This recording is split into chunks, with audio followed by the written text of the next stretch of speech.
नमस्कार सभी को। दोस्तों, एक वक्त था जब महाकुंभ के प्रचार में सरकार ने करोड़ों रुपए खर्च किए। जगह जगह पे होर्डिंग, पोस्टर और सबका मकसद एक था कि कुंभ में ज़्यादा से ज़्यादा लोगों को बुलाया जा सके। जितनी ज़्यादा भीड़ होगी, सरकार उसको उतनी ही बड़ी उपलब्धि के रूप में दिखाएगी। और हुआ भी ऐसा।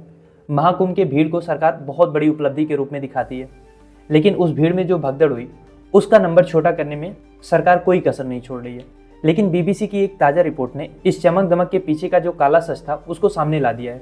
तो आइए समझते हैं कि बीबीसी की रिपोर्ट में ऐसा क्या खुलासा हुआ है जो सरकार पे बहुत बड़े क्वेश्चंस खड़े करती है। देखो, हम सभी को पता है कि महाकुंभ में भगदड़ की वजह से कई लोगों की जानें गई थी। मौनी अमावस्या के दिन 4 अलग अलग जगहों पर ये भगदड़ें हुई थी। अब सरकार ने माना कि 37 लोग मरे थे और इनमें से 35 परिवारजनों को 25-25 लाख रुपए का मुआवजा सरकार ने दे दिया।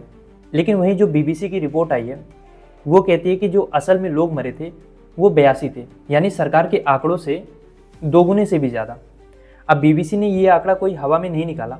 इसके लिए उन्होंने 11 राज्यों के 50 जिलों में जाके पड़ताल की है। उन्होंने 100 से अधिक परिवारों से मुलाकात की जिनका दावा था कि उनके अपने कुंभ की भगदड़ में मरे हैं, और इनमें से 26 परिवारों को चुपके से 5-5 लाख रुपए कैश में दे दिया गया ताकि मामला वहीं दब जाए।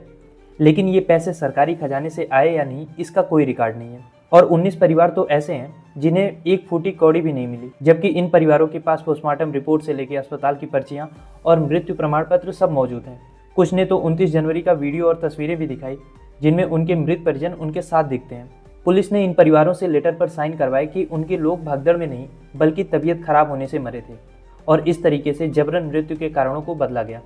अब आप सोच के देखिए ये कितना दर्दनाक है कि एक इंसान जिसने किसी अपने को खोया है उसके ऊपर सरकार सच्चाई को दबाने का काम कर रही है।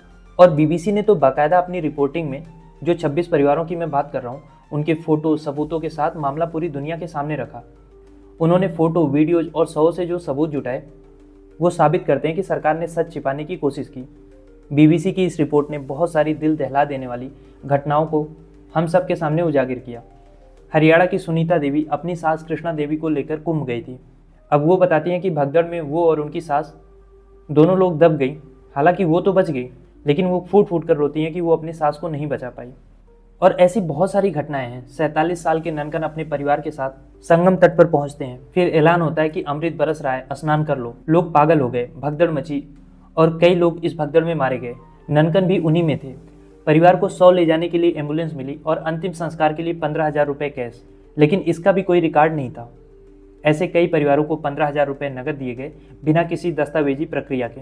सरकार का दावा है कि महाकुंभ में 66 करोड़ लोग आए और लगभग 7,000 करोड़ रुपए खर्च हुए। लेकिन इतने बड़े आयोजन और इतने पैसे लगने के बावजूद सिक्योरिटी, मैनेजमेंट, इमरजेंसी सर्विसेज, इनकी क्या हालत थी। कुंभ में भगदड़ केवल एक जगहों पे नहीं बल्कि 4 जगहों पे हुई, फिर भी सरकार 37 मौतों पर अड़ी हुई है। बाकी 45 लोगों का क्या? बाकी लोग अब भी इंसाफ के लिए भटक रहे हैं। जब बीबीसी ने जिला अधिकारियों से पूछा तो उनके पास भी इसका कोई रिकॉर्ड नहीं था।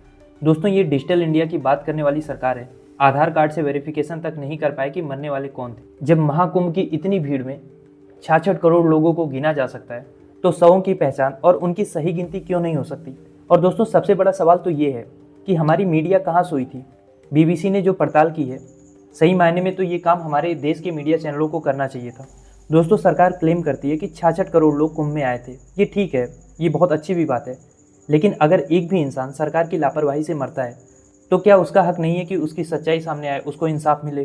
और आप सोचिए, अभी तो बीबीसी ने सिर्फ 11 राज्यों में पड़ताल की है। अगर पूरे देश में देखा जाए तो ये आंकड़ा और भी बढ़ सकता है। अब वो सरकार जो अपने आप को सच्चा सनातनी, हिंदू, जाने क्या क्या कहलवाना पसंद करती है, वो उन्हीं हिंदू भाइयों की मौत का इंसाफ क्यों नहीं कर पा रही है? अब मेरा सवाल आपसे ये है कि क्या सरकार को इन 82 परिवारों को इंसाफ देना चाहिए, या 66 करोड़ की भीड़ में 82 लोग भूलने लायक हैं? लिखिए अपनी राय कमेंट बॉक्स में।